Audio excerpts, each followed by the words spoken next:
Je ne conçois pas l'entrepreneuriat sans innovation. Le monde invisible est plus présent et plus puissant, n'est-ce pas, plus influent que le monde visible. Est-ce que les Camerounais sont devenus des spécialistes de l'ANA?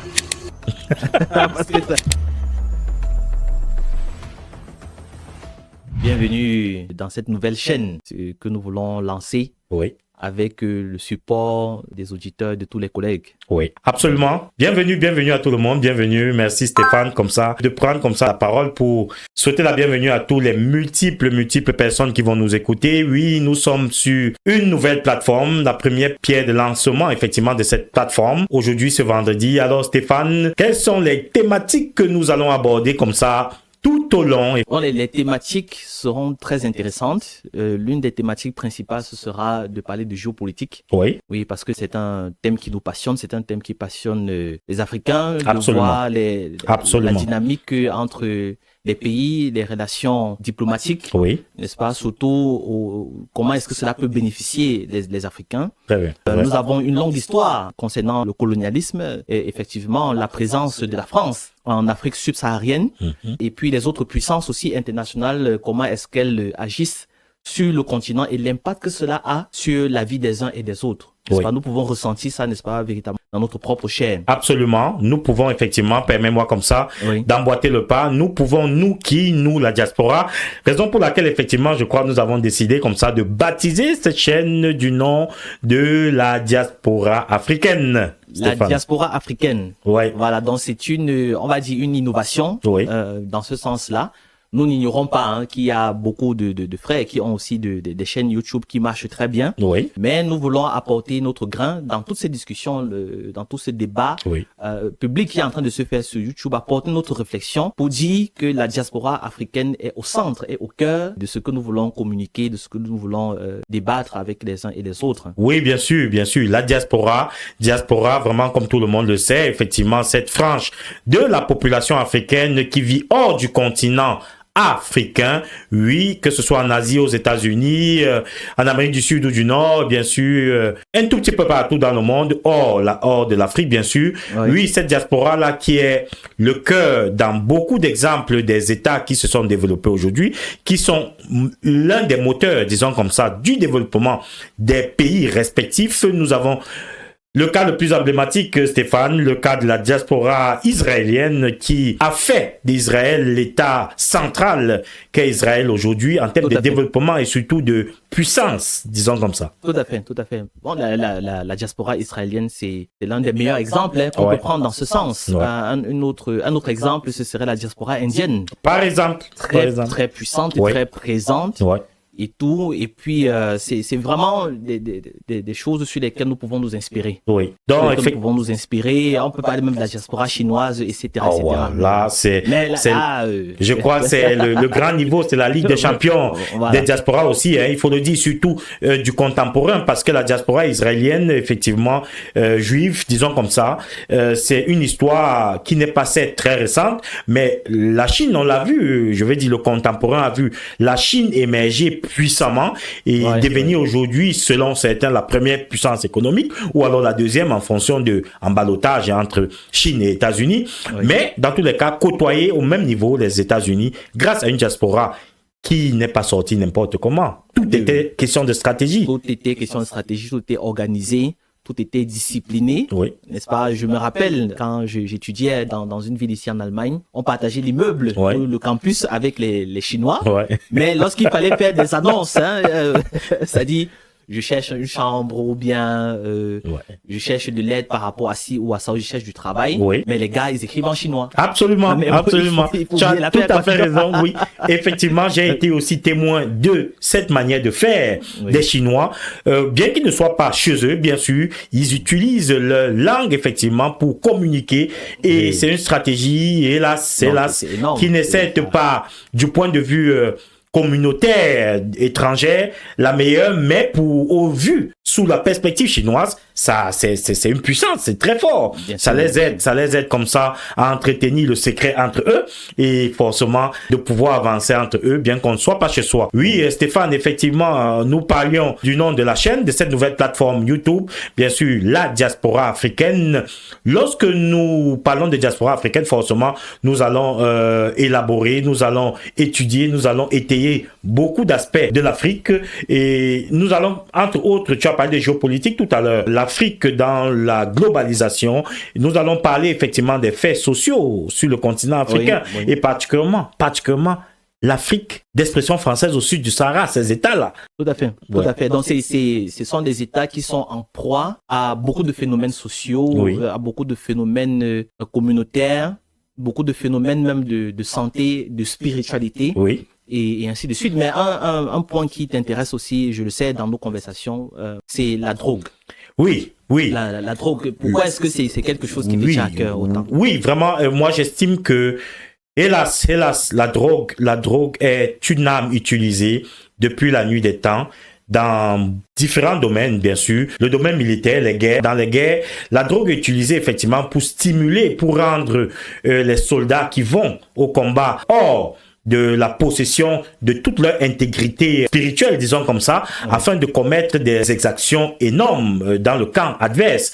Car lorsqu'on va en guerre et qu'on est très lucide, il est difficile de pouvoir commettre certains actes et surtout d'aller à fond dans certains actes. La drogue, effectivement, est utilisée, hélas, de manière perverse, même par certains politiques gouvernants dans certains États, afin de quasiment désosser, je parle désosser sur le plan mental et spirituel, même une frange de la jeunesse, afin que celle-là soit malléable, très malléable entre ses mains. Je parle des mains des politiques, hélas, de certains États, et surtout États africains, insistons là-dessus. Donc la drogue aujourd'hui, malheureusement, fait beaucoup de dégâts dans la jeunesse d'Afrique du monde, d'Afrique particulièrement, et plus particulièrement encore d'Afrique française au sud du Sahara. Au sud du Sahara. Ouais.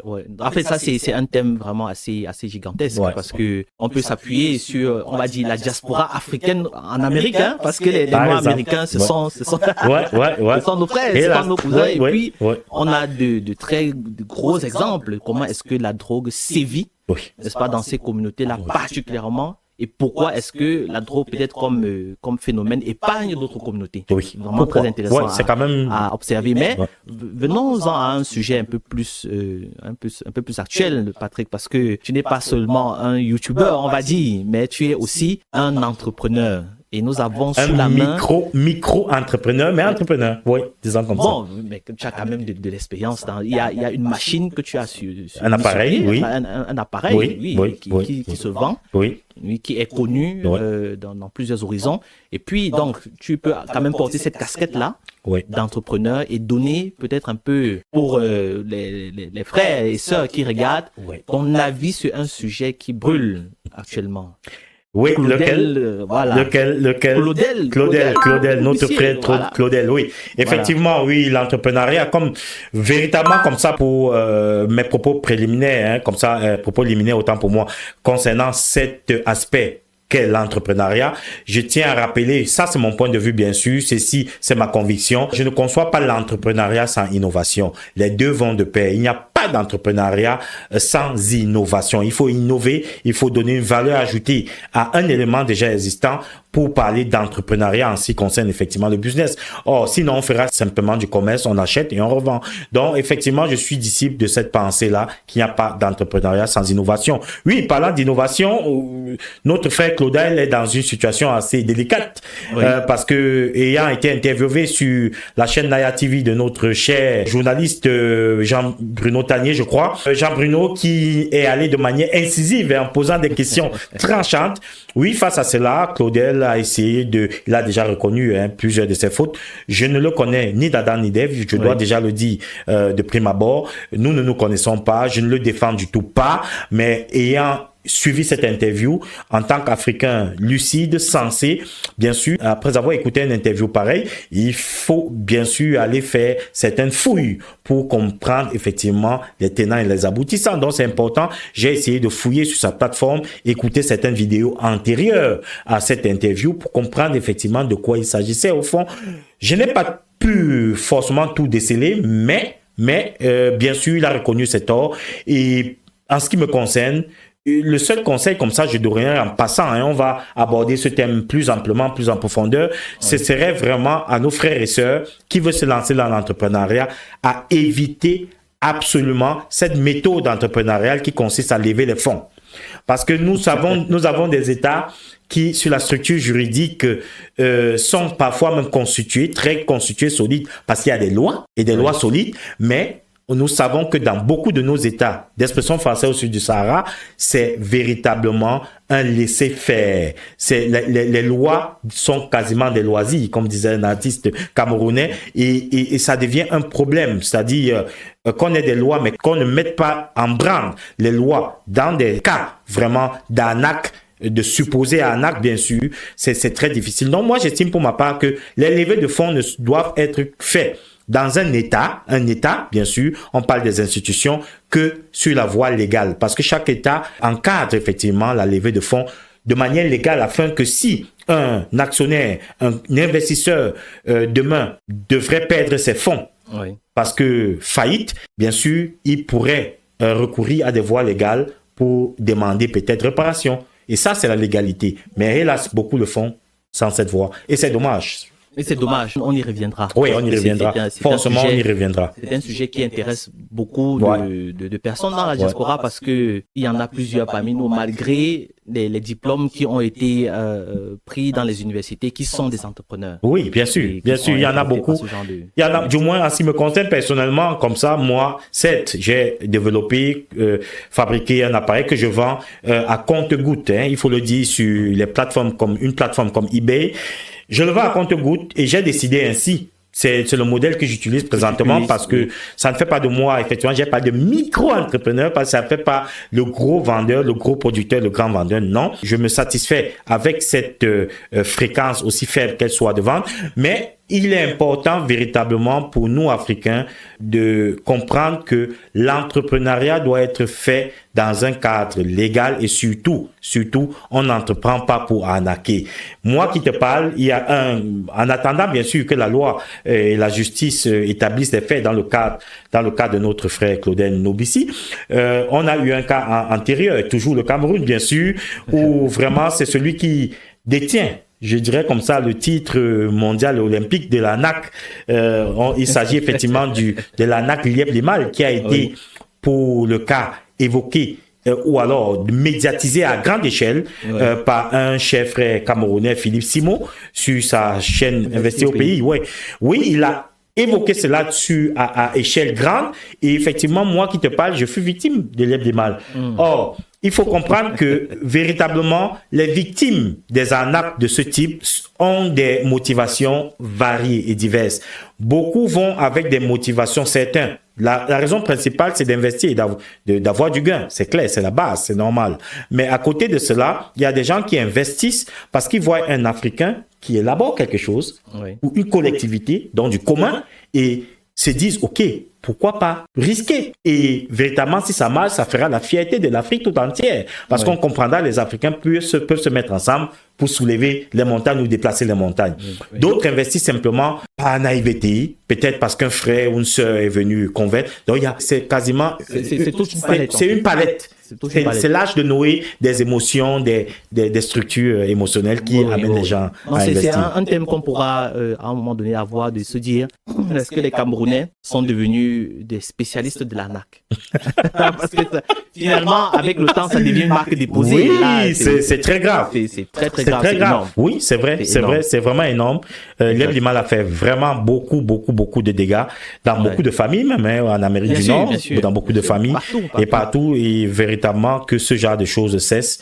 Et pour cela, les Africains devaient créer des plateformes véritablement pour édifier les masses afin de ne plus tomber aussi facilement dans ce type d'arnaque.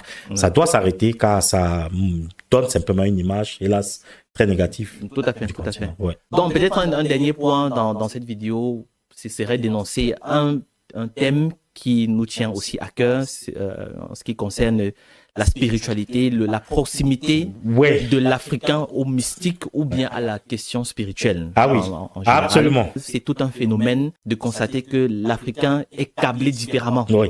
Mais alors, l'Européen, par exemple. Oui, parlant de câblage, Stéphane, permets-moi, parce que chers abonnés, chers internautes, j'ai à côté de moi j'aurai à côté de moi dans le cadre de la vie de cette chaîne, effectivement, un co-discutant qui a plusieurs casquettes. Une casquette connue à l'échelle, effectivement, de l'Allemagne et de la ville où nous résidons présentement, c'est sa casquette d'homme de Dieu, donc de pasteur.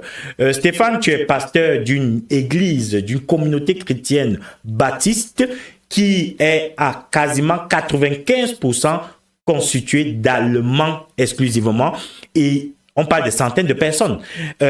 Beaucoup se demandent comment un Africain a pu être pasteur d'une église baptiste qui regroupe plusieurs centaines de personnes et en majorité des Allemands de souche.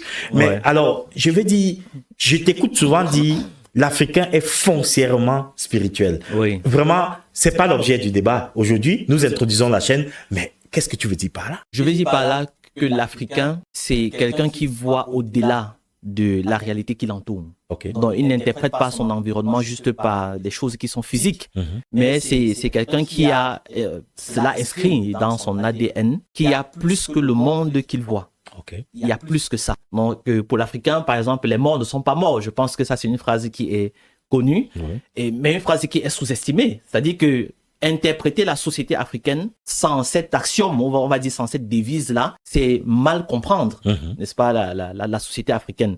Donc l'Africain, lui, s'inscrit dans un monde qui a deux facettes. Il y a la facette visible et il y a la facette invisible. Ce que l'Européen, l'Occidental, l'Asiatique ne ferait pas forcément, ou alors... Si, l'Européen et l'Asiatique le font, mais pas dans le même degré. Ok. Voilà, pas dans le même degré, parce que pour l'Africain, par exemple, il est plus important pour lui, lorsqu'il veut même manger quelque chose, de penser d'abord à l'ancêtre. Ouais. Oui, c'est-à-dire que au moment où il faut se séparer de son ancêtre, il prend une partie de son terrain qui lui a été légué, un peu comme une sorte de reconnaissance. Il enterre là-bas, et même après des générations, lorsqu'il faille maintenant faire le développement, faire passer une route, l'Africain est contre. Ouais. Donc, le respect de son ancêtre, c'est-à-dire la dimension spirituelle, n'est-ce pas, de la chose est plus important même que le développement. Que le développement. Non, ça, il faut le comprendre. Ah, ben là. Et il faut composer avec cette donnée au moment où on veut construire, développer les sociétés africaines. C'est obligé. Absolument. C'est obligé. Tu penses? Sinon, comment est-ce que tu vas faire pour recalibrer l'homme? Tu ne pourras pas. Parce que c'est comme ça que l'homme est. Stéphane, toi, l'homme de Dieu, pasteur chrétien, qui soutient la nécessité pour l'Afrique d'approfondir, de mieux élaborer cet aspect spirituel africain dans la voie de la dynamique de développement réel de l'Afrique. Mais quand tu soutiens cela, mais c'est du pain béni, c'est une pêche comme ça que tu tends aux disciples de la croyance au crâne, d'un certain panafricanisme qui voudrait qu'on retourne aux sources, je ne sais quelles sources, mais alors... Non, en fait, ce que je fais, ce n'est pas ajouter de l'eau au moulin. Je fais juste un constat. Ok. C'est un constat qu'il faut faire. Et je dis, on est obligé de faire ce constat-là. Pour politique, c'est-à-dire que des personnes qui sont responsables, n'est-ce pas, de la cité et du bien-être des populations devraient tenir compte de cela. Donc maintenant, on peut débattre, on en débattra. Ouais. Est-ce que c'est censé, ou bien qu'est-ce qu'il faille arranger ou bien changer à gauche ou à droite? On y reviendra. Mais une chose est certaine, c'est que l'Africain a cette propension que moi je trouve plutôt correcte en fait. Dans quel sens? Dans cette propension d'interpréter son environnement, non pas seulement en fonction de ce qu'il voit, mais en fonction de ce qu'il y a au-delà de ce qu'il voit. Et moi je trouve ça vraiment très important parce que le monde invisible est plus présent et plus puissant, n'est-ce pas, plus influent que le monde visible. Mon Dieu, ça se voit vraiment à toutes les échelles. Nous sommes lancés là dans des dimensions même compliquées. La politique africaine, telle qu'elle est pratiquée, elle est pratiquée vraiment, on va dire peut-être à 80% par le spirituel, c'est-à-dire par l'invisible. Ok. Oui, mais pour pouvoir mettre en place certaines politiques, certaines mesures, appliquer une certaine influence une certaine domination, on va dire. Le spirituel est prépondérant. Wow. Le spirituel est, selon Stéphane, prépondérant. Et surtout dans cette dynamique de développement de l'Afrique, on ne pourra s'en passer de cela. On passera même déjà par là, selon lui, effectivement, pour avoir un développement périn, sûr, durable. Mais alors, Stéphane, c'est pas le thème, hein, j'ai dit bien, c'est pas le thème. Pourquoi, malgré toute cette croyance à cette dimension des crânes des ancêtres et consorts, oui, nous en sommes toujours là? Pourquoi? Parce que c'est tout simplement parce qu'il n'y a pas de remise en question. Il n'y a pas de... Mais okay. À quel niveau est-ce qu'il faut faire la remise en question? C'est là où tout le débat se trouve. Mais à mon avis, on ne fait pas d'omelette sans casser les œufs. Oui, donc à un moment donné, il va falloir accepter que les œufs soient cassés pour avoir de quoi, n'est-ce pas? Okay. De quoi manger. Et tu nous diras, bien sûr, ouais, dans le cadre effectivement d'une interview que je tiendrai avec toi, et toi comme, je vais dire, orateur en ce moment, oui, tu nous diras ce que c'est que l'œuf et bien sûr comment casser cet œuf pour aboutir à ce développement souhaité pour l'Afrique noire d'expression française au sud du Sahara. Oui, effectivement, c'était comme ça l'un des axes, les principaux axes de cette plateforme, les faits sociaux, politique, les faits géopolitiques très importants à noter, et bien sûr nous allons élaborer beaucoup d'aspects comme ça, et en fonction du flux d'informations qui arrivera comme ça, nous saurons prendre des sujets et les traiter de manière prioritaire. Tout à fait. Donc vraiment merci d'avoir été là. Merci Stéphane. Merci à tous nos téléspectateurs. On va dire tous ceux qui se sont abonnés pour soutenir la chaîne. Il y a tous ceux qui sont intéressés à participer, que ce soit dans les commentaires. Vraiment, n'hésitez pas. Et puis, on se dit à la prochaine, dès que cela sera... À la prochaine, Stéphane. Nous sommes ensemble, dans tous les cas. Comme l'adage le dit, qui aime bien châtie bien. Ne soyez pas surpris, car en ce qui me concerne, j'aime le Cameroun, forcément. Il faudrait un peu de temps en temps titiller et châtiller. Ce qui ne va pas dans notre état, le Cameroun aussi, bien sûr. L'Afrique aussi en général après. Merci. Bye bye. Bye bye.